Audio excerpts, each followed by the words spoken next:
నాకు రాజకీయాల మీద కాస్తో కూస్తో అవగాహన మొదలైన దగ్గర నుండి గమనిస్తే ఆంధ్రప్రదేశ్లోని కమ్యూనిస్టులది ఒక విచిత్రమైన పరిస్థితి.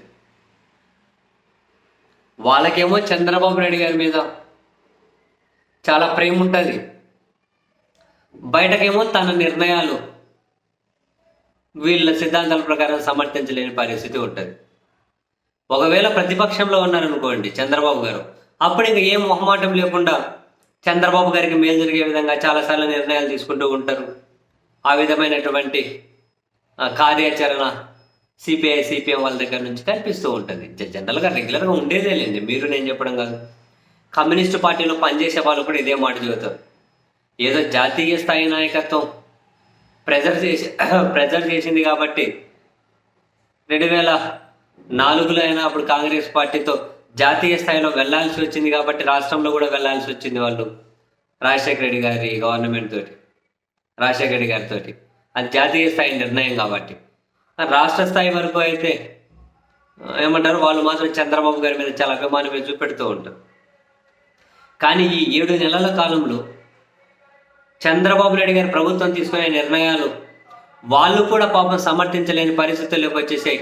వరుసపెట్టి కమ్యూనిస్టు పార్టీ నాయకులు, సిపిఐ సిపిఎం రాష్ట్ర కార్యదర్శులు మీడియా సమావేశాలు పెట్టి చంద్రబాబు గారు వాళ్ళ ప్రభుత్వ విధానాలను అయితే చాలా ఎండగడుతూ ఉన్నారు, ఏకిపడేస్తూ ఉన్నారు.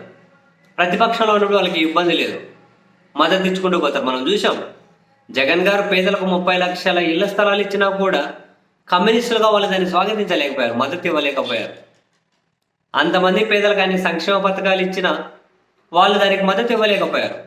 ఎక్కడో దగ్గర ఏదో ఒక వ్యతిరేకతను పట్టుకొని ఆ వ్యతిరేకత ముసుగులో నుండి అప్పుడు ప్రతిపక్ష టీడీపీకి మద్దతు ఇచ్చుకుంటూ పోయారు. మాటికి నిజంగా ఇప్పుడేమో 7 నెలల నుంచి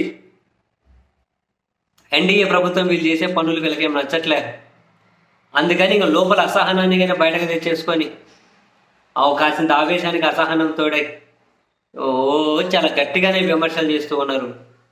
తాజాగా ఈరోజు కూడా సిపిఐ రామకృష్ణ గారు మీడియా సమావేశం పెట్టి టికెట్ రేట్ల పెంపు మీద జనసేన అధ్యక్షులు ఉప ముఖ్యమంత్రి గారు ఏవైతే మాటలు మాట్లాడారో, సినిమా వాళ్ళు పెట్టుబడి పెడతారు, 18% జిఎస్టీ పోతుంది కదా, మొత్తం వాళ్ళకే ఉంటుందా, డిమాండ్ అండ్ సప్లై అయితే ఏమైతే వసూలు చేసుకుంటే తప్పదు కదా, ఇటువంటివన్నీ దాని మీద తీవ్రంగా విరుచుకుపడేటువంటి రామకృష్ణ గారు అసలు సినిమా వాళ్లకు ఊడిగం చేయడానిక నీకు అధికారం ఇచ్చింది అని చెప్పి చాలా ఘాటైన మాటలే మాట్లాడారు. ఊడిగం చేయడానిక సినిమా వాళ్ళకి నీకు ఇచ్చింది? ఆ సినిమా వాళ్ళు పెట్టిన పెట్టుబడి గురించి మాట్లాడుతావు. రైతులు వాళ్ళ జీవితాన్ని పెట్టుబడిగా పెడుతూ ఉన్నారు, వాళ్ళ శ్రమ దేశానికి అన్నం పెడుతూ ఉన్నారు.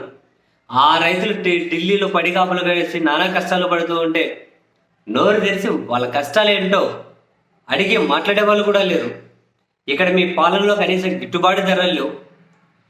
మొన్నటికి మనం చూసాం, ఒడ్లు రోడ్ల మీద పడేసుకుంటున్నారు, టమాటాలు రోడ్ల మీద పడేసుకుంటున్నారు, గిట్టుబాటు ధరలు కూడా లేవు. దాని మీద మాట్లాడారా? రైతులది వాళ్ళది కష్టం కాదా, వాళ్ళది పెట్టుబడి కాదా, వాళ్ళు ఏం పెట్టట్లేదా? సినిమా వాళ్ళు ఒకరికో ఇద్దరికే ప్రయోజనాలు కలిగే విధంగా నిర్ణయాలు తీసుకుని ప్రభుత్వంలో ఉండి వాళ్ళకు ఊడిగం చేసుకుంటూ ఇటువంటి స్టేట్మెంట్ ఇస్తారా? బుద్ధి ఉండక్కర్లేదా అంటున్నారు.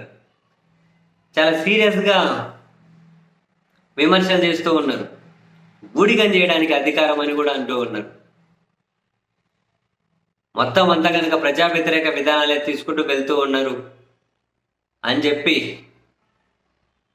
ఎర్రపాటి ఆయన మాత్రం చాలా గరం అవుతూ ఉన్నారు. అవ్వక తప్పని పరిస్థితులు వచ్చాయి వాళ్ళకు కూడా, మరి అవ్వక తప్పని పరిస్థితులు వచ్చాయి. అవ్వాలని ఉండదు పాపం. అంటే టీడీపీ కూటమిలో ఉన్నటువంటి ఆ కూటమి మీదైనా టీడీపీ మీదైనా ఆ ప్రభుత్వం మీద, కానీ తప్పదు, మరి అవ్వాల్సిన పరిస్థితులు వచ్చాయి. ఇంకా అందుకే అవుతూ పోతున్నట్టున్నారు. అందుకే అన్న ఆవేశానికి తోడు కాసింత అసహనం కూడా తోడై ఆవేశానికి చాలా ఘాటుగానే విమర్శలు అయితే కురిపిస్తూ ఉన్నారు. అబ్బా.